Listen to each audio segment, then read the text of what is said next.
Assalamualaikum warahmatullahi wabarakatuh dan salam sejahtera buat semua penonton setia Nona.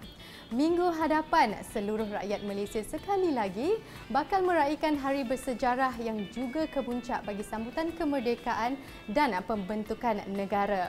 Tarikh keramat 16 September 1963 telah menyaksikan penyatuan Tanah Melayu, Sabah dan Sarawak yang akhirnya membentuk sebuah negara yang aman dan makmur, Malaysia. Keharmonian dalam meraihkan kepelbagaian kaum, bangsa dan agama menjadikan Malaysia sebagai negara contoh kepada seluruh masyarakat dunia. Menarik di Nona minggu ini. Pada masa dulu, golongan wanita tidak boleh pegang sapek, merupakan satu pantang. Dan cabaran saya untuk bermain sapek, kami tidak mempunyai nota yang ditulis, kami belajar secara lisan saja. Wahai wanita-wanita, berinailah kamu kerana sesungguhnya wanita itu berhias untuk suaminya dan anak-anak dara itu berhias mana tahu ada rezeki suami yang Allah akan berikan kepada diri dia. Color tu dalam fashion tiada masalah. Sebab sekarang kita lebih terbuka, semua color menjadi pilihan untuk semua.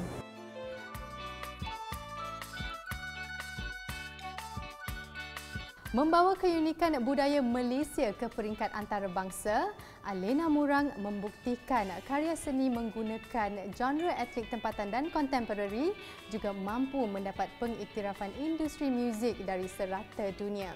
Minat dan cinta yang mendalam terhadap perihal asal-usulnya menjadikan setiap alunan lagu yang didendangkan oleh anak kelahiran Sarawak ini dipengaruhi elemen alam dan tradisi nenek moyang.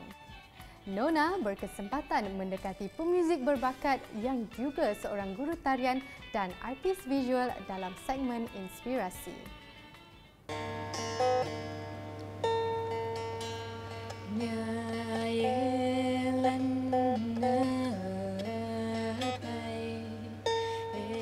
Alena Murang, gadis kelahiran Sarawak ini menggunakan alat muzik tradisional sapek sebagai instrumen utama dalam pembikinan muziknya. Menjadi pemuzik sapek sepenuh masa sejak tahun 2015, Alena, 33 tahun, berjaya membawa persembahannya sehingga ke peringkat antarabangsa. Rasa cinta dan minat mendalam terhadap elemen alam dan perihal asal-usulnya membuatkan anak kacukan Dayak Kelabit dan Itali ini nekat untuk mengetengahkan budaya dan bahasa warisannya melalui karya seni agar dapat diterima oleh semua golongan masyarakat. Kini, lagu-lagunya mula mendapat perhatian peminat-peminat muzik dari dalam dan luar negara. Saya bermula bermain sapek sejak saya berusia 10 tahun dan masa itu tidak ada orang dalam generasi saya yang main sapek dan pada masa itu juga saya dengan cousin saya merupakan golongan perempuan yang pertama bermain sapek sebab pada masa dulu golongan wanita tidak boleh pegang sapek, merupakan satu pantang. Dan cabaran saya untuk bermain sapek sebenarnya adalah dari segi teknikal sapek. Sebab kami tidak mempunyai nota yang ditulis, tidak ada chord, kami belajar secara lisan saja. Itu yang paling susah kalau nak belajar bermain sapek. Ada dua jenis sapek, sapek Bali. Bali artinya spirit ataupun roh. Sapek itu digunakan untuk upacara penyembuhan dan golongan lelaki saja yang boleh bermain sapek untuk upacara itu. Sapek yang lain adalah sapek human ataupun sapek untuk hiburan. Itulah sapek yang saya main sekarang. Jadi untuk wanita bermain sapek hiburan sekarang adalah bukan satu pantang lagi. Sebelum saya belajar sapek, saya main gitar, saya belajar saxophone and I love saxophone dengan gitar. Masa di sekolah menengah, I had a girl band, saya bermain bass gitar. Saya tak banyak pegang sapek sebenarnya bila saya kecil. Saya belajar kelas saja tapi jarang juga buat performance ataupun saya tak boleh fikir nak jadi sapek sebagai satu career. Walaupun saya cuba pekerjaan lain, saya cuba instrumen lain, tapi saya selalu tertarik dengan sapek ataupun sapek yang selalu tarik saya balik.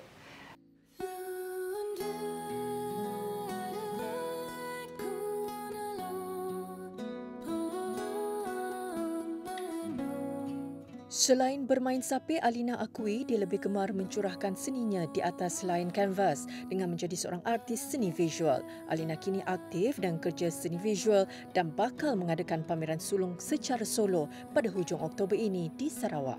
I sebenarnya nak jadi seorang visual artist, bukan seorang musician. Dan saya ambil kursus seni visual untuk 1 tahun. So, yalah masa tu I rasa macam nak jadi seorang visual artist.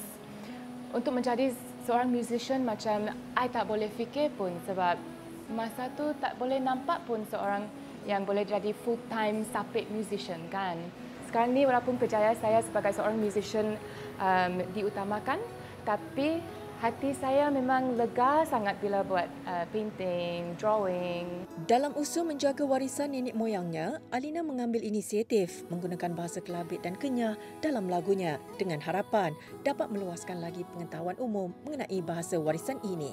Sejak saya kecil lagi, saya memang ada elemen-elemen daripada warisan Dayak kami di rumah ataupun di kampung.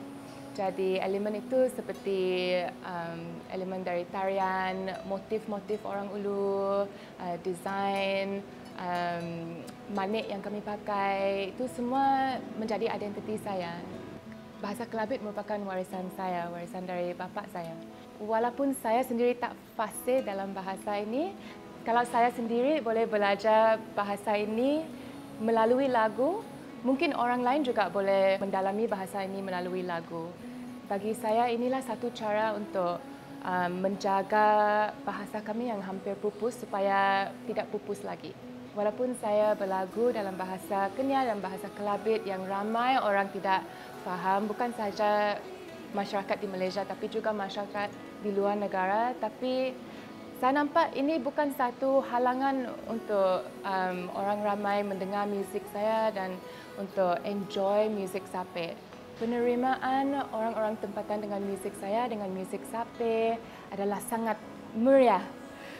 Walaupun bukan semua masyarakat Malaysia tahu tentang sapek ataupun tahu tentang alat muzik tradisional yang kami ada di Sarawak, tapi bila mereka mengambil tahu, mereka macam sangat kagum, sangat meriah, sangat supportive, ada banyak-banyak soalan dan saya sangat berterima kasihlah untuk support ini dan saya juga sangat kagum dengan support yang diberi untuk saya.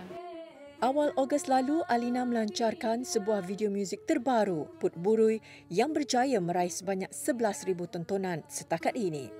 Put Burui merupakan satu muzik video yang memberi fokus kepada cinta kepada alam sekitar dan Put Burui berdasarkan satu lagu masyarakat dari kaum Dayak Kenyah. Put Burui artinya sumpit si burui. Burui itu nama seorang pemburu dan lagu ini dedicated to para penari, to golongan wanita yang nak buat tarian burung kenyalang.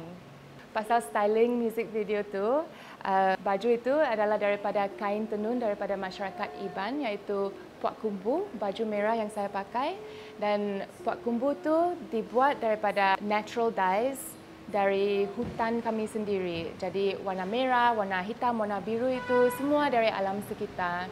Dan juga pakaian yang dipakai oleh dancers dibuat daripada natural fibers juga, dibuat daripada tumbuhan and it's all made by hand. Jadi untuk semua music video saya, every element, every part ada cerita dia, ada intention, unsur-unsur dari segi muzik ataupun dari segi busana dan makeup juga yang dapat memberi satu platform supaya semua masyarakat Malaysia dapat mengenali dengan lebih mendalam warisan dan tradisi daripada budaya saya dan saya harap bahawa semua masyarakat Malaysia juga dapat saling kenal dan mengenali antara satu sama lain sebab budaya kami bukan saja di Sarawak tapi di seluruh Malaysia. Alina juga berharap agar alatan muzik tradisional khususnya sapek dapat diangkat dalam industri muzik arus perdana dan diterima oleh semua lapisan masyarakat. Saya ingin menasihati para wanita untuk selalu percaya dalam diri sendiri sebab saya percaya bahawa kita semua dikurniakan dengan bakat-bakat tersendiri dan kalau kami mengikut perjalanan bakat kami tersendiri dengan ikhlas dan bekerja keras, kami tentu akan berjaya.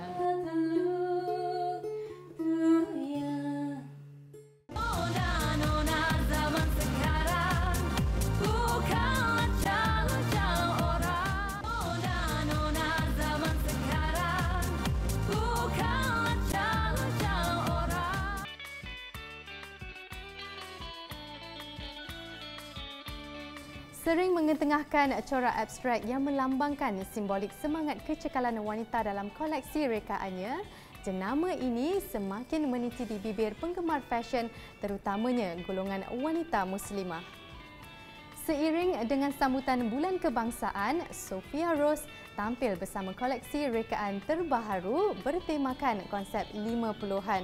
Kesemua rekaannya turut menggabungkan beberapa elemen berbeza seperti kereta api, bunga abstrak, Bandaraya Kuala Lumpur dan simbolik kemerdekaan.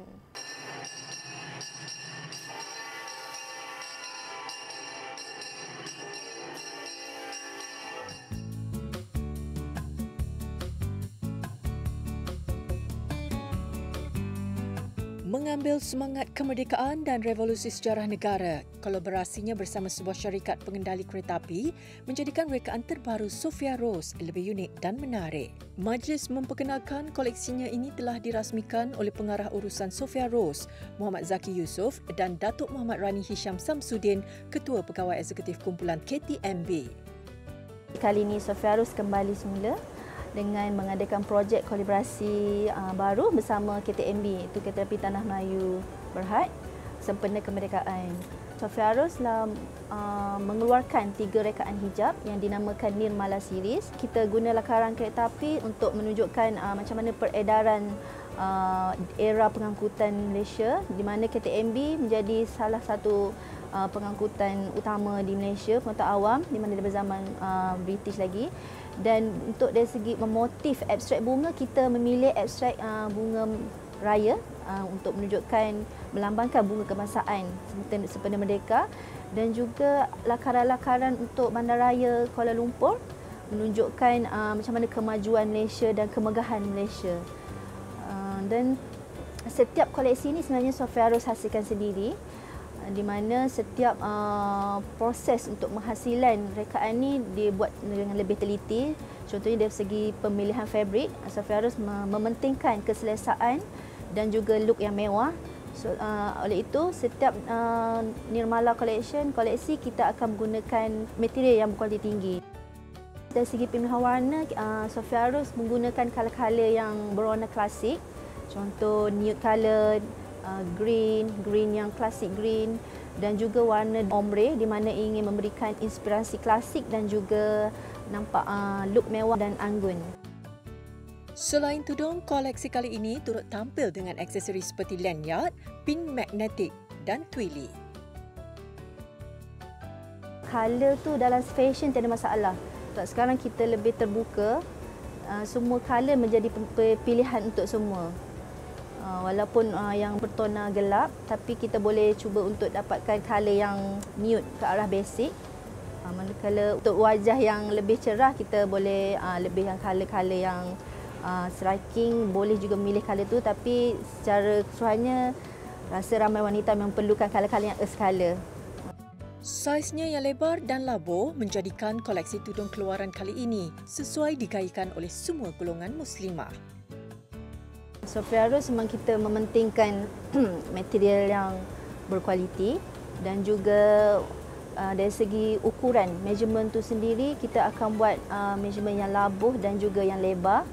Dan dari segi koleksi color, Sophia Rose memang sentiasa 6 color. Dan kita akan ada pilihan untuk pemakai, sama ada yang berminat untuk shawl, kita ada sediakan shawl, dan untuk bawal pun ada pilihan untuk bawal dalam untuk desain yang sama. Kehadiran selebriti seperti Ustaz Don Daniel dan Irma Hasmi serta para peminat fashion hijabista menyerikan lagi majlis. Pada pendapat saya, koleksi terbaru unik, and dia punya design tu agak menarik perhatian. Ada yang soft, ada yang abstract, ada yang bold. So banyak kreativiti yang ada yang Sophia Rose telah ciptakan. Saya tertarik kepada dia punya collection yang bernama Angkasa, yang itu abstrak dia agak terperinci and also dia punya design agak unik daripada brand-brand yang lain. Semua collection yang Soferus release sangat cantik-cantik belaka dan sesuai untuk rakyat Malaysia dan wanita yang berhijab. Dia ada dua jenis material yang diketengahkan lah, yang wanita berhijab sangat suka, seperti cotton ball and also satin.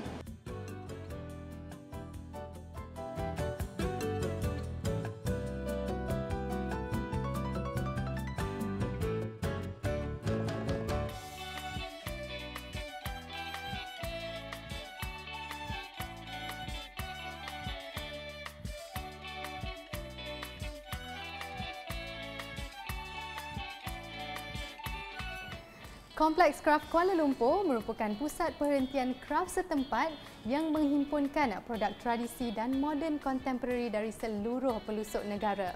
Kompleks yang bercirikan seni bina Melayu Terengganu ini bukan sahaja ikonik pelancongan yang wajib dilawati, malah ia menjadi mercu tanda warisan budaya tanah air.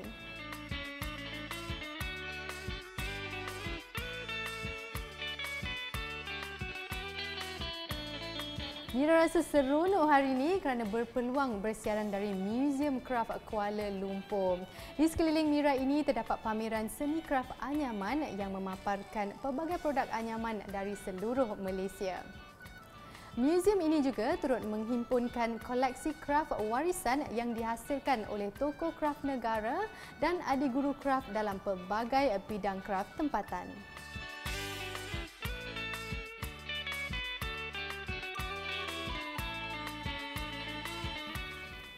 Jika sebelum ini, Nona sering kongsikan pengalaman penggambaraan di pelbagai lokasi menarik dari serata dunia, minggu ini kami mahu anda menghayati keindahan destinasi percutian menarik di Malaysia.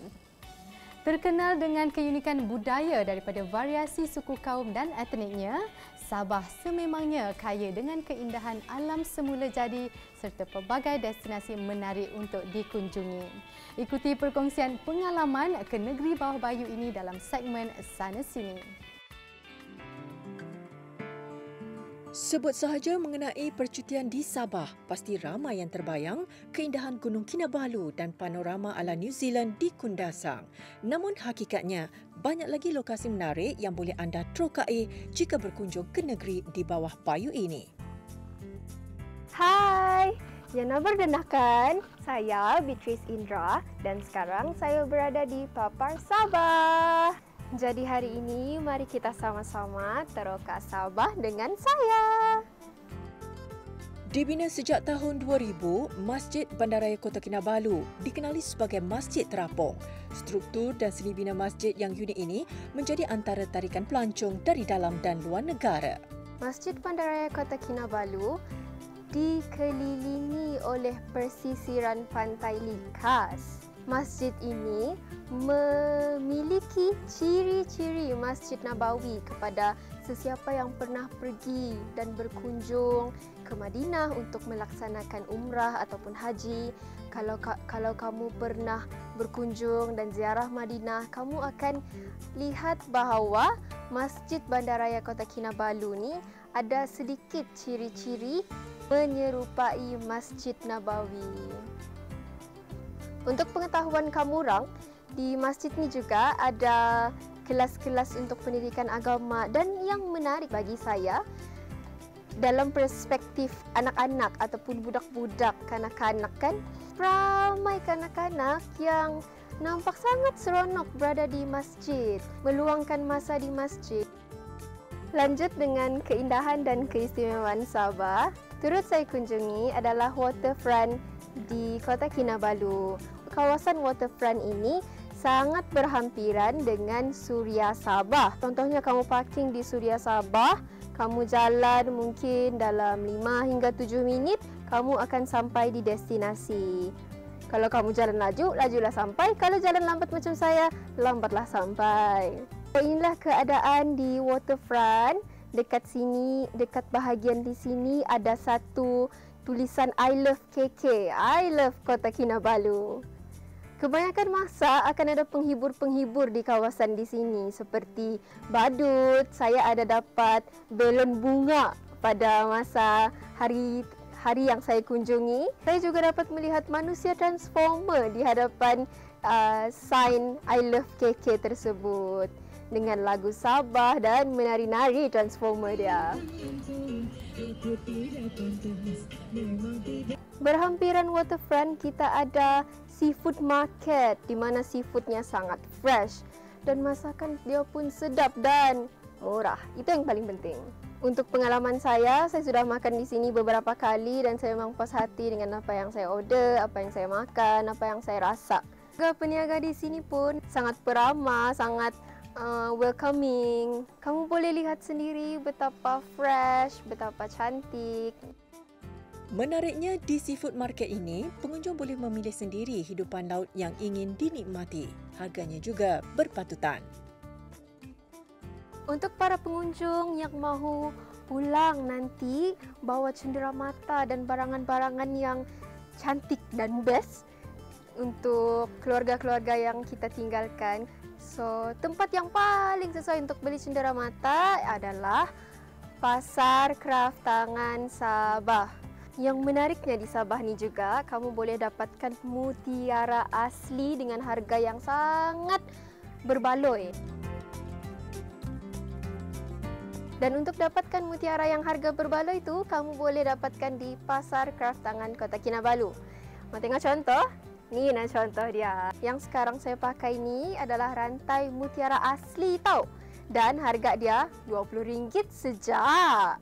Sabah memang terkenal dengan aksesori berasaskan mutiara. Ada dua jenis mutiara iaitu mutiara air masin dan air tawar. Perhiasan mutiara ini sering mendapat sambutan pelancong yang berkunjung ke Sabah. Selain kita boleh dapatkan mutiara di Pasar Kraft Tangan Kota Kinabalu, kita juga boleh dapatkan cenderamata lain seperti kitchen, baju-baju ataupun logo-logo lain yang menandakan kita telah datang dan berkunjung ke Sabah. Pengunjung yang teringin merasakan salah satu makanan tradisi Sabah, di sini diorang ada sediakan ambuyat, iaitu makanan tradisi. Ambuyat ni adalah salah satu makanan yang sangat saya suka memang daripada kecil sampailah ke sekarang. Terdapat pelbagai pilihan makanan di My Native Sabah, antaranya linopot, bambangan, latok dan variasi hidangan tempatan yang sukar didapati di negeri lain. Itu sahaja tempat-tempat yang saya sempat bawakan kamu orang hari ini. Banyak lagi tempat lain yang boleh saya bawakan. Harapan saya kepada semua penonton Nona adalah untuk sedar dan menghargai wilayah ataupun warisan negeri yang kita ada.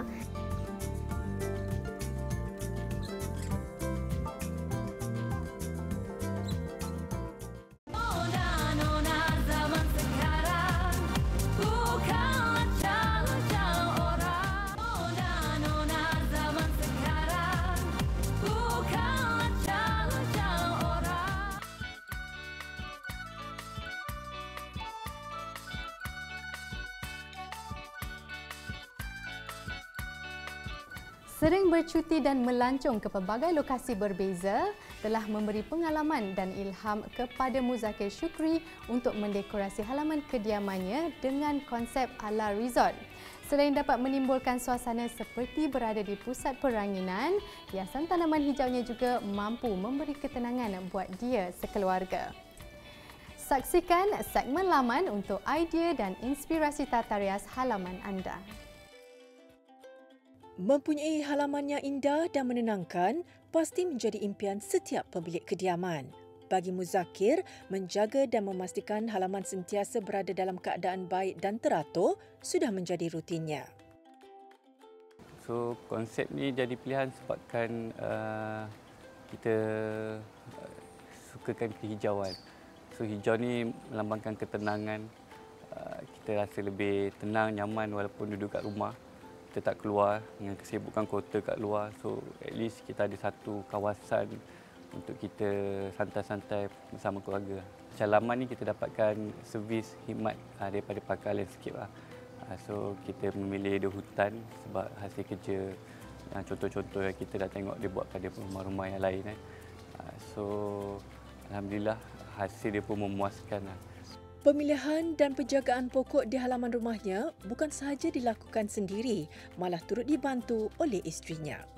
Okay. So macam di bahagian hadapan, saya banyak tanam pokok-pokok herbal yang kita guna untuk kegunaan harian lah. Macam pokok pandan, pokok ulam-ulam, macam ulam raja. Sebab dan macam bahagian landscape semua tanah kita banyakkan dah pakai untuk pokok-pokok hiasan. So di bahagian depan saya khaskan untuk pokok-pokok tanaman yang boleh diguna pakai. Halaman rumahnya juga menjadi tempat untuk Muzakir dan seisi keluarga meluangkan masa bersama sambil bermain golf.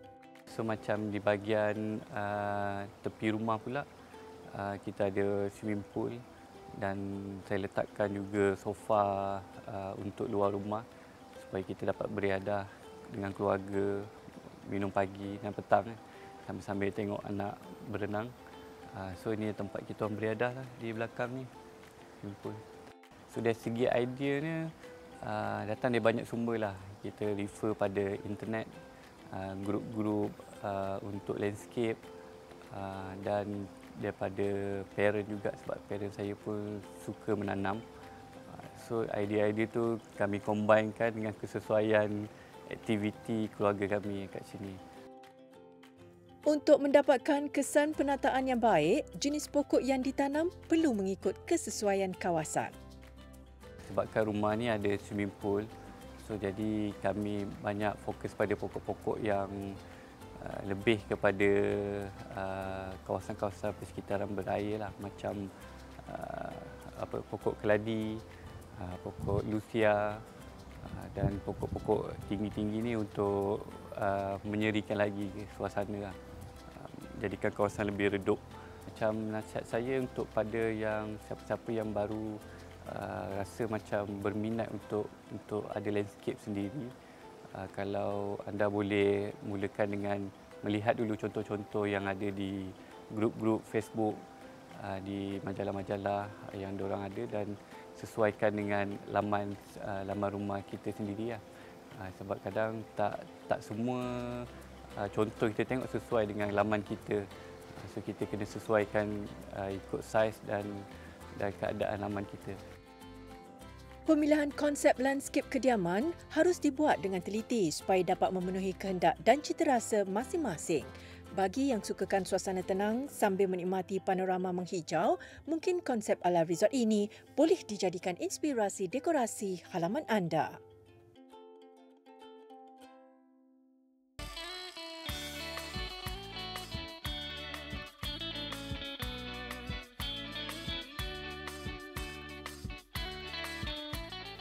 Tidak hanya terkenal dengan hasil warisan dan budaya, negeri Sarawak juga kaya dengan pelbagai hidangan menu yang lazat dan unik.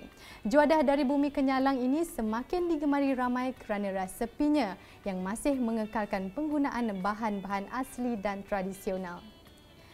Segmen Air Tangan minggu ini berkongsi cara penyediaan makanan yang sangat popular dalam kalangan masyarakat tempatannya, iaitu linut dan mi belacan.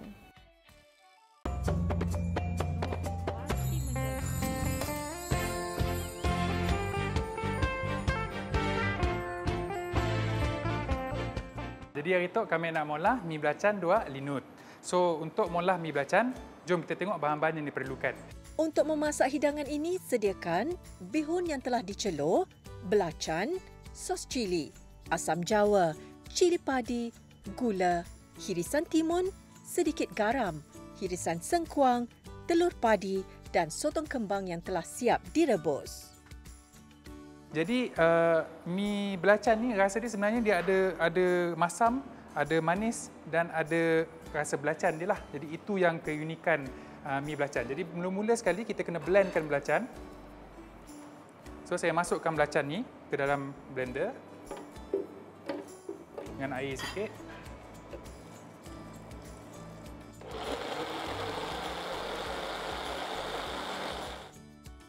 Seterusnya, masukkan belacan yang telah dikisar tadi ke dalam air yang mendidih.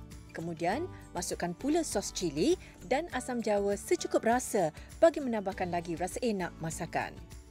Kita tambahkan sedikit garam dan gula. Garam tak payah banyak sangat sebab belacan tadi dah masin kan. Kacau kuah belacan, suai semua bahan sebati dan tunggu sehingga mendidih. Ini adalah kuah mi belacan yang dah siap lah. Jadi untuk kita makan mi belacan ni biasanya kita bukan biasalah. Memang orang Sarawak suka makan dengan mihun. Cara untuk buatkan dia senang saja. Tadi dah ada mihun dekat sini. So kita letakkan sengkuang. Kita letakkan timun.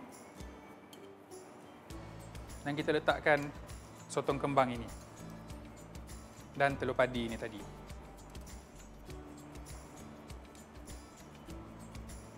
So ini kuah mi belacan dia, kita letakkan atas. So ini adalah mi belacan yang dah siap dibuat.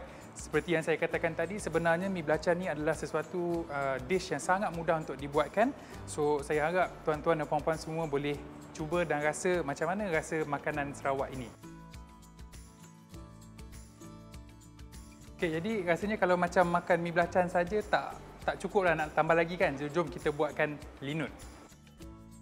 Untuk membuat linut, hanya 2 bahan sahaja yang diperlukan, iaitu tepung lemantak dan air. Jadi untuk buat linut ni sebenarnya sama juga, dia proses yang sangat mudah. Sarawak ni kebanyakan benda-benda kita semua kita mudah, kita orang yang sangat simple. Tetapi dia banyak pantang larang dalam membuat linut. Sebagai contohnya kalau kita buat linut kan, kita tak boleh nak cakap banyak sangat, tak boleh nak pandang, tak boleh nak tengok-tengok, tak boleh nak ejek-ejek, tak boleh gelak-gelak. So dia sesuatu proses yang sangat-sangat serius. Jadi hari ini saya buatkan satu cara yang confirm akan menjadi. So kita masukkan tepung lemantak dalam ini. Langkah seterusnya, masukkan air ke dalam periuk dan kacau hingga sebati. Kemudian, panaskan campuran tadi sehingga mendidih. Kalau cara kita buat, orang lama-lama buat tu, dia air tu dimasak je ke basingan, lepas tu air tu dituangkan ke dalam tepung tadi itulah. So kalau cara itu kadang-kadang ada kemungkinan dia tak menjadi.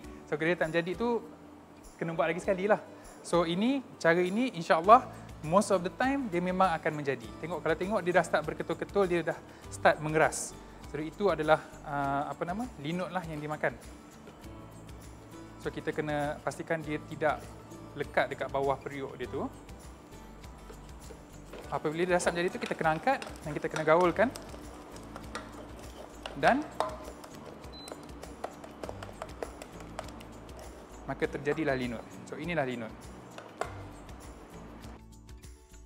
Akhir sekali, tuangkan linut ke dalam bekas yang sesuai dan sedia untuk dihidangkan. Okey, jadi linut yang dah siap ni, saya kata tadi kita kena makan dengan lauk-lauk lain lah. So jom kita cuba makan dengan hidangan-hidangan yang lain. Alright? Okey, so ini dia linut tadi. Ini kita makan dengan macam-macam lauk pauk. Sebenarnya kalau basic dia, yang wajib kena ada adalah dia punya sambal. Sambal ni sama juga, Sarawak sangat, kitalah kalau orang Miri kita sangat-sangat bangga dengan kita punya belacan. So ini sambal belacan, guna belacan daripada Miri.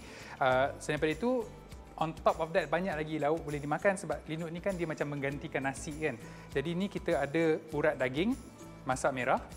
Kita ada, yang ni memang daripada Sarawak, orang memang semua tahulah, ikan terubuk masin. Yang ni ikan kembung, ini dia tak masin lah, dia fresh, ikan kembung goreng.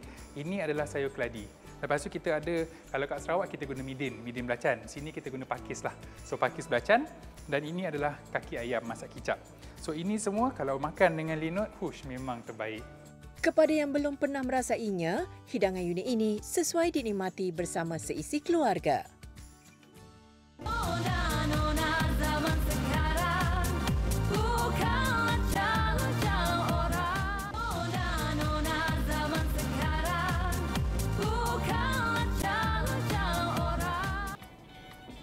Tidak dapat dinafikan, Malaysia sememangnya kaya dengan hasil warisan dan budaya dari pelbagai kaum dan etnik majmuk.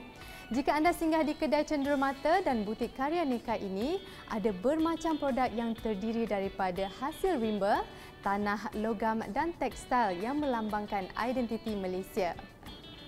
Lebih membanggakan, usahawan-usahawan kraf ini juga bijak mengadaptasi budaya setempat melalui motif, reka bentuk dan corak dalam setiap hasil rekaan mereka. Wanita dan kecantikan memang tidak dapat dipisahkan. Bersolek serta berhias sudah menjadi fitrah bagi golongan Hawa yang sentiasa ingin kelihatan cantik dan bergaya. Namun bagi wanita muslimah, had batasan untuk bersolek juga berhias mesti dititik beratkan agar tidak mengundang fitnah dan melanggar hukum agama yang ditetapkan. Ikuti kupasan lanjut bersama Ustazah Nurul Hidayah Kamarudin dalam segmen Nur.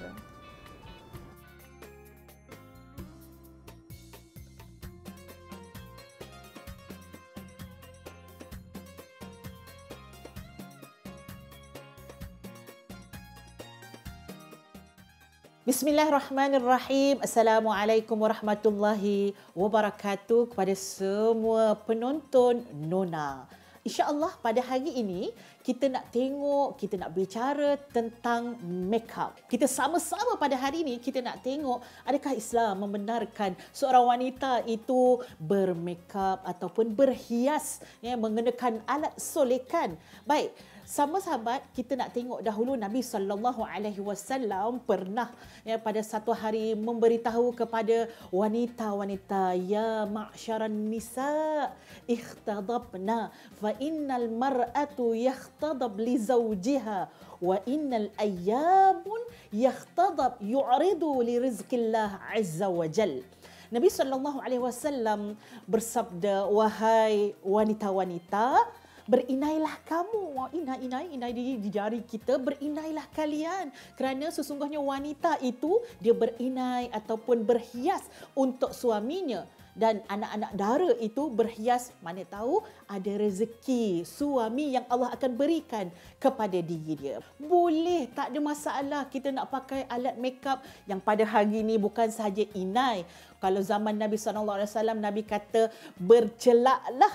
Maksudnya inai dan celak sahaja yang ada. Tapi zaman ini ada sangat banyak. Kalau pergi ke tempat-tempat yang menjual alat makeup terlalu bermacam-macam jenis. Maka sahabat-sahabat boleh, tak ada masalah. Khuzu zinatakum inda kullal masjid. Apabila kamu nak berhias, boleh sahaja berhiaslah kalian. Tetapi ada dia punya had dan batasan dia. Yang pertama, jangan sampai kita menggunakan alat makeup ataupun material yang haram. Ada di luar sana insan-insan yang hanya bermatlamatkan keuntungan, akhirnya diguna perkara-perkara haram menjadi alat-alat makeup seperti berus daripada kulit-kulit ataupun bulu-bulu yang didatangkan daripada binatang yang haram. Begitu juga dengan uri bayi, plasenta itu dijadikan bahan untuk bermakeup, alatan makeup. Dan sahabat-sahabat kena ingat itu yang pertama, jangan sampai guna material yang haram. Yang kedua, kita boleh bermakeup tetapi kita tidak boleh mengambil sesuatu yang lebih daripada hadnya. Hadnya jangan sampai had tabarruj. Tabarruj itu ialah sesuatu yang berlebih-lebihan dalam kita bermakeup sehingga dia mendatangkan fitnah, membuka ruang fitnah kepada diri kita. Nombor 3 sahabat-sahabat, dalam kita bermakeup, kita kena jaga juga iaitu apa yang dinamakan dosa pembaziran. Jangan sampai gaji 2,000, alat makeup 1,000. Tak patut. Jadi, kena jaga juga jangan sampai membazir. Kerana dosa pembaziran ini sahabat kepada syaitan. Dan sahabat-sahabat yang saya kasih kerana Allah, apabila kita bermakeup adalah suatu perkara yang kita buat dengan niat. Kena jaga niat juga. Niatnya bukan untuk menarik perhatian orang bukan ajnabi ataupun bukan mahram. Biarlah kita make up, contohnya kita nak pergi kerja, kita make up kesesuaiannya hanya untuk kita merasakan yakin diri untuk pergi kerja, untuk menunjukkan bahawa kita bersedia ni untuk kita melakukan tugasan harian kita. Maka ada di sana had profesional dalam make up iaitu tidak berlebih-lebihan dan secukup dan seadanya. Jadi insya-Allah mudah-mudahan bila kita tahu perkara ini adalah suatu perkara yang dibolehkan untuk wanita dan memang sangat dekat dengan diri wanita, insya-Allah mudah-mudahan dia menjadi suatu perkara yang tidak mengundang fitnah dan juga tidak mengundang murka Allah kepada wanita-wanita sekalian. Selamat bermakeup dalam had syariah.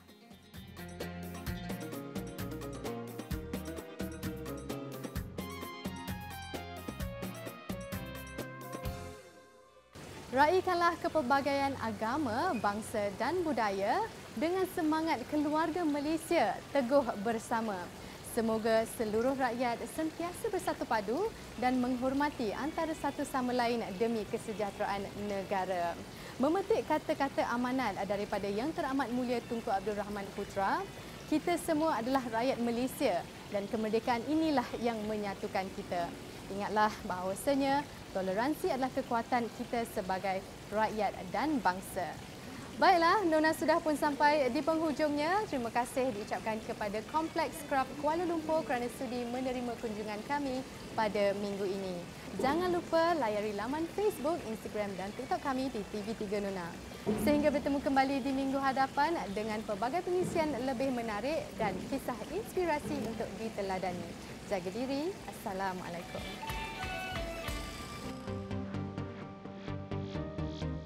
Sri Kandi masa kini yang bekerja ya juga ibu